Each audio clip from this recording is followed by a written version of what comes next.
Tu as envie de te lancer dans le scrapbooking mais tu n'as pas beaucoup de matériel? Cette vidéo va te plaire.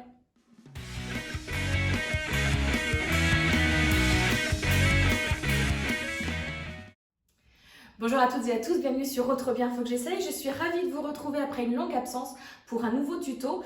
Aujourd'hui c'est un tuto scrapbooking que je vous propose avec un mini-album facile à réaliser qui ne vous demandera pas beaucoup de temps et pas beaucoup de matériel non plus. Justement, à propos de temps, je vous propose sur mon compte Instagram un challenge qui s'appelle #mon_quart-d'heure créatif pour vous obliger, entre guillemets, à vous accorder au moins un quart d'heure créatif par jour parce qu'on est bien d'accord que ça vous fait du bien à vous et ça fait certainement aussi du bien à votre entourage de vous sentir un petit peu plus détendu. Donc je vous invite à me retrouver sur mon compte Instagram pour y découvrir toutes les modalités et surtout pour y participer. N'oubliez pas non plus de vous abonner à cette chaîne, faites-le tout de suite parce qu'à la fin de la vidéo vous allez oublier. Je vous propose de partir tout de suite dans l'atelier pour réaliser donc ce mini-album. C'est parti donc pour ce nouveau tuto. Ça fait tellement longtemps que j'en ai pas fait que j'espère que je n'aurai pas perdu la main. Si vous me suivez sur Instagram, vous avez vu que j'ai partagé dans le cadre du challenge Mon quart d'heure créatif. Vous ne savez pas ce que c'est? Je vous invite tout de suite à aller me rejoindre sur Instagram. Je vous fais défiler juste ici le nom de mon compte. Bon, c'est trop bien, c'est pas très compliqué.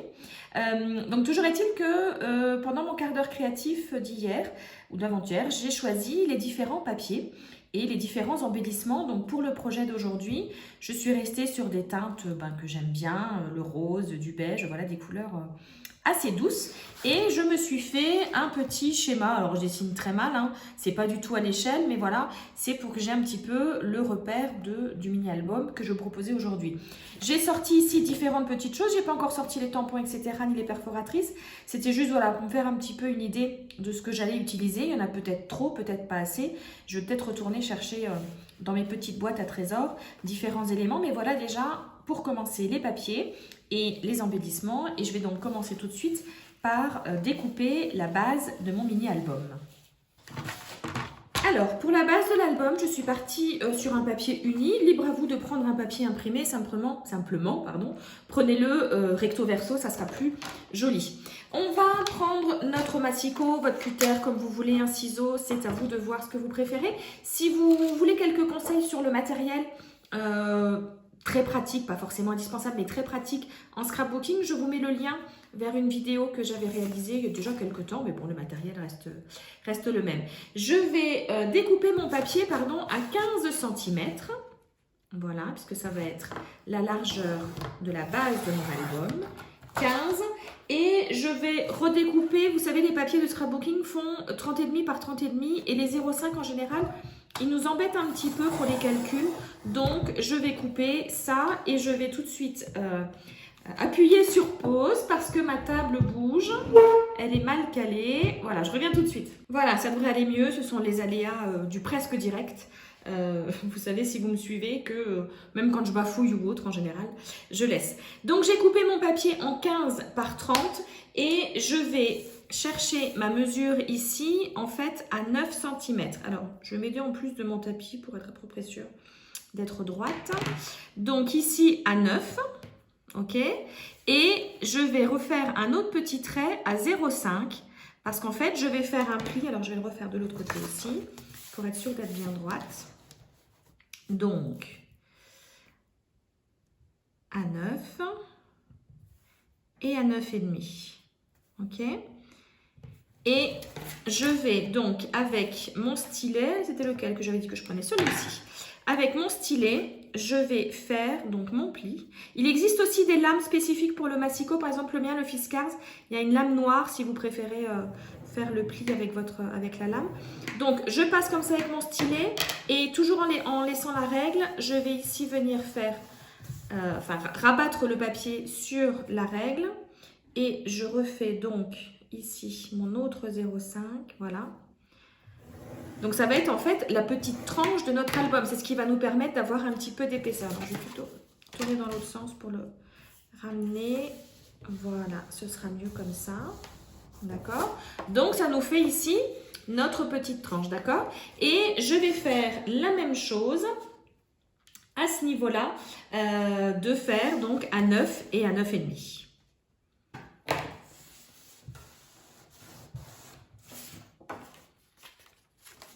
Me voilà donc avec la base de mon album, donc où j'ai mes deux petits soufflets ici. Et cette partie-là, je vais le faire tout de suite. Je vais utiliser une perforatrice pour faire une jolie bordure.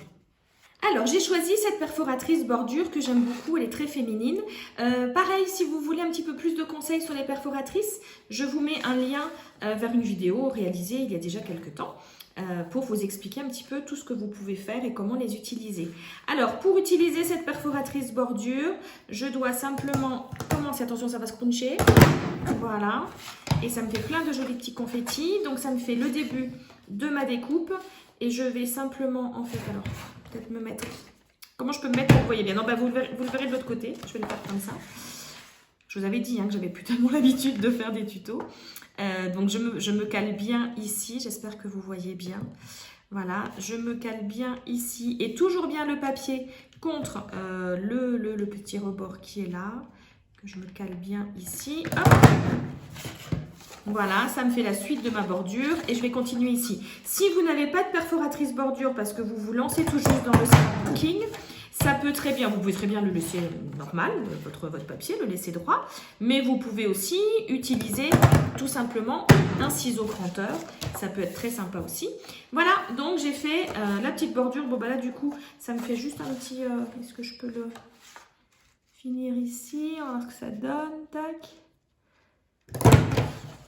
Voilà, je vais juste couper le petit morceau qui dépasse ici. Et donc, voilà comment va être le dessus de mon album. Alors, j'ai oublié de vous donner tout à l'heure les dimensions que nous avons une fois que c'est plié, sachant que bien entendu, vous pouvez un petit peu moduler en fonction de votre projet et surtout par exemple en fonction de la perforatrice que vous allez utiliser ici, donc la quantité de papier que vous allez enlever ou non.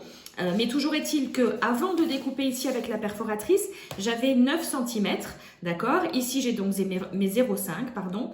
Ici, ça me fait 11 cm, de nouveau 0,5. Et ici, donc avant de découper, j'avais 9, d'accord? Je vais vous refaire un petit dessin que je vous mettrai sur ma page Facebook, ne vous inquiétez pas. La page Facebook, oh trop bien, pareil, si vous ne me suivez pas sur Facebook, ben, n'hésitez pas à le faire. Et donc, je vais pouvoir maintenant continuer le montage de mon album. Alors, j'ai déjà prédécoupé des papiers qui vont en fait être la structure interne de l'album. Alors, je décide de partir sur une hauteur moins importante que la hauteur de mes petits carrés, enfin rectangles plutôt ici. Mais si vous voulez que ce soit borderline, vous le faites borderline. Évidemment, comme je dis toujours, le loisir créatif, c'est un loisir. On a cette contrainte comme ça tout le reste de l'année et de la journée. Donc là, faites-vous plaisir. Je vous donne simplement ici des petites idées, des petites astuces, des conseils, etc. Donc ici, j'ai découpé de mémoire, je crois que c'était 6. C'est ça, quelque chose qui fait 6 par 28 et que j'ai plié en deux, que je vais venir coller ici, ok? Celui du milieu ici fait pareil au niveau de la hauteur. Non, c'est pas ça que je veux faire, c'est ça que je veux faire. Au niveau de la hauteur, ça fait 10. Donc, par rapport à mes 11, je vais avoir que la moitié. Et je vais plier en deux, par contre. Ouais, je vais plutôt plier dans ce sens-là. Donc là, je vais le plier en deux. Hop. J'aurais pu m'aider aussi de mon petit stylet. Ça aurait été mieux, mais je vais réaplatir avec la règle. Celui-ci, je vais le coller dans l'autre sens. D'accord? Voilà. Ah, je me suis trompée là au niveau de mes mesures. Il faut que je le recoupe celui-ci. Vous voyez quand je vous dis que je fais en direct. Et donc là, celui-ci, c'est le même papier que celui-là. Là, je suis partie sur une hauteur de 8,5 par rapport à mes 9 qui sont ici. Et là, est-ce que j'ai bien coupé sur 28? Normalement, oui. Voilà, là on est bon. Et celui-ci, bah, j'ai juste oublié de... Non, j'ai du mal couper, tout simplement. Bah, je vais recouper, ok? J'arrive. Voilà, là c'est mieux. En fait, j'avais laissé 30, j'avais pas recoupé à 28. Donc, 28 plié en deux, je vais donc avoir 14 par ici. Bah, maintenant, je vais tout simplement coller. Alors, je trouve que c'est jamais très passionnant de me voir coller. Au niveau de la colle, bah, c'est à vous de voir. Moi, j'utilise beaucoup du scotch double face. Il y en a qui préfèrent de la colle. Moi, je trouve que la colle liquide, ça fait un petit peu des... Voilà, ça risque de gondoler. J'utilise aussi pas mal les pastilles de colle. Mais là, moi, je vais coller en fait avec mon scotch double face. Donc, l'idée, c'est de coller une fois à droite, enfin une fois l'ouverture à droite, une fois l'ouverture à gauche. D'accord? Donc, ça va donner ça une fois que j'aurai collé. Voilà, j'ai collé donc avec mon scotch double face en laissant toujours une petite marge, donc en haut, en bas. Après, à vous de voir, hein, comme je vous disais tout à l'heure. Donc, quand je vais l'ouvrir, ça va donner quelque chose comme ça, d'accord? Et pour que vous compreniez l'intérêt des petits plis au départ, c'est que, voilà, c'est que quand je le ferme, ben voilà, ça fait une jolie petite pochette, ne serait-ce que ça, comme ça, je trouve que déjà ça rend super bien. Ce que je vous propose, c'est qu'on décore ensemble la couverture ici et un petit peu la couverture à l'arrière. Et pour l'intérieur, je vais vous expliquer comment j'envisage les choses. Restez par là. Alors, pour commencer, au niveau de la décoration de l'extérieur de mon album, je vais prendre... Alors moi ici, j'ai choisi un stylo blanc parce que je veux que ça reste relativement discret. J'aurais pu prendre du marron ou du rose. Donc prenez en fonction de la couleur de votre papier. Et je vais faire une fausse couture. J'aime bien faire ça, je trouve que ça finit facilement. Si vous n'avez pas beaucoup de matériel de scrapbooking, ben voilà, un stylo, une règle, vous allez y arriver. Donc simplement votre règle et vous faites des petits traits de manière régulière si possible. Et ça va donc faire un effet fausse couture. Voilà, j'ai fait mes fausses coutures de partout. J'aime beaucoup le rendu quand on le plie comme ça. Et maintenant, on va s'occuper de l'arrière du mini-album, pardon. Donc, tout à l'heure, comme on a coupé un rectangle de 15 par 30, bah, il nous reste une moitié. Alors, si vous n'avez pas d'autres chutes de papier, vous pouvez utiliser ça pour faire, par exemple, vos tampons, vos embellissements.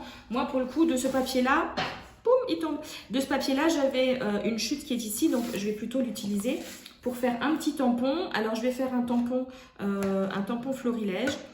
Il est vieux, il est de 2012 ce tampon, mais voilà, ce sont des tampons qui ne se démodent pas. Et je vais donc tamponner. Je vous rappelle que c'est toujours l'encre qui vient sur le tampon et pas l'inverse. Et comme pour tout le reste, enfin pour le matériel, je vous ai fait une petite vidéo qui vous explique tout ça. Je vous mets le lien là-haut pour aller regarder tout ça.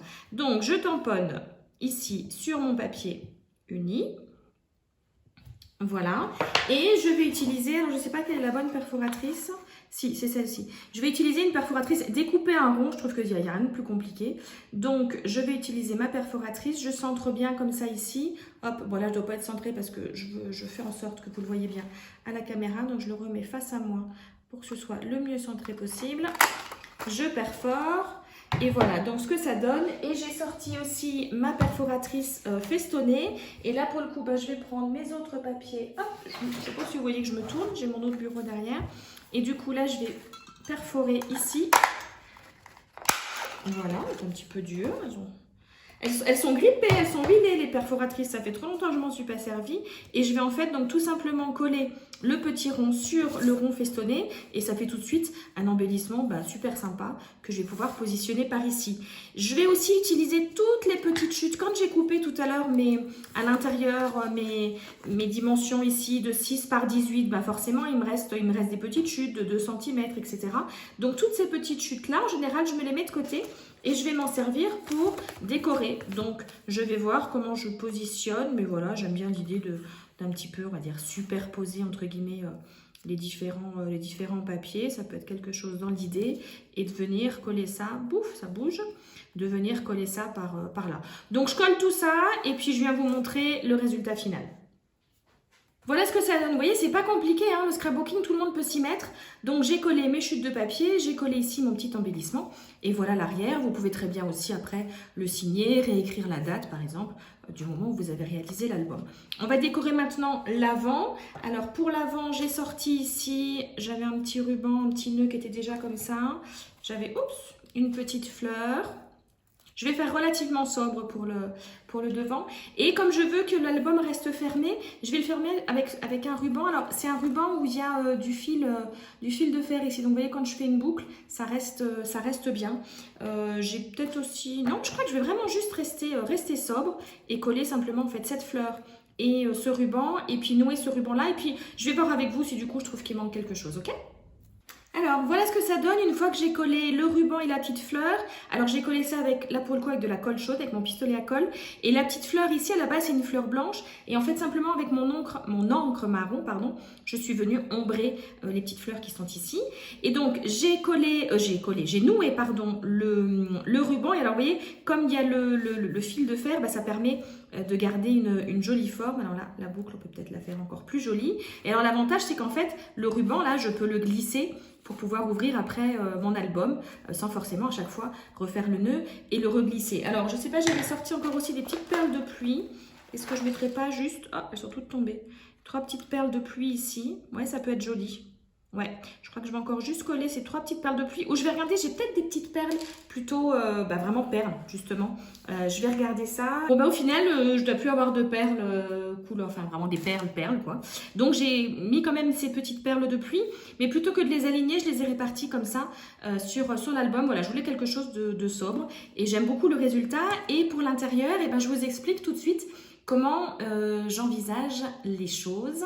Je ne serai plus derrière ma table de l'atelier, je serai face à vous à la caméra. Je vous explique ça tout de suite.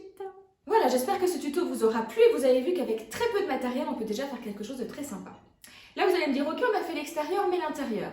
Et bien l'intérieur, je vous propose de le réaliser ensemble dans le cadre du challenge Mon quart d'heure créatif. Je vais donc vous préparer plusieurs petits tutos à retrouver sur mon compte Instagram. Je vous remets l'intitulé juste ici, donc n'hésitez pas à vous abonner à mon compte Instagram et surtout à suivre ce challenge Mon quart d'heure créatif. N'hésitez pas non plus à liker cette vidéo, à la partager, à la commenter et surtout à vous abonner pour recevoir les prochaines vidéos et activer la petite cloche pour recevoir une notification. En attendant, je vous souhaite de chouettes moments créatifs en ma compagnie. Je vous embrasse très très fort et je vous dis à très bientôt. Bye bye!